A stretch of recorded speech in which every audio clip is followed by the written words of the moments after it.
మెల్లగా తెల్లారిందో ఎలా వెలుతురే తెచ్చేసిందో ఇలా పోసి నవ్వులతో మెరిసే పసిపాపల్లా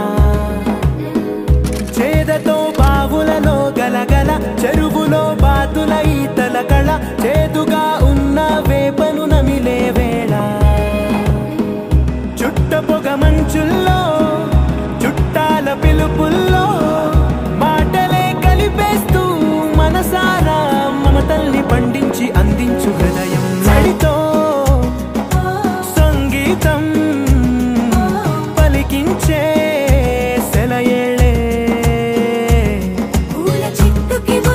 తెలిసిన భాష మమతలు పంచే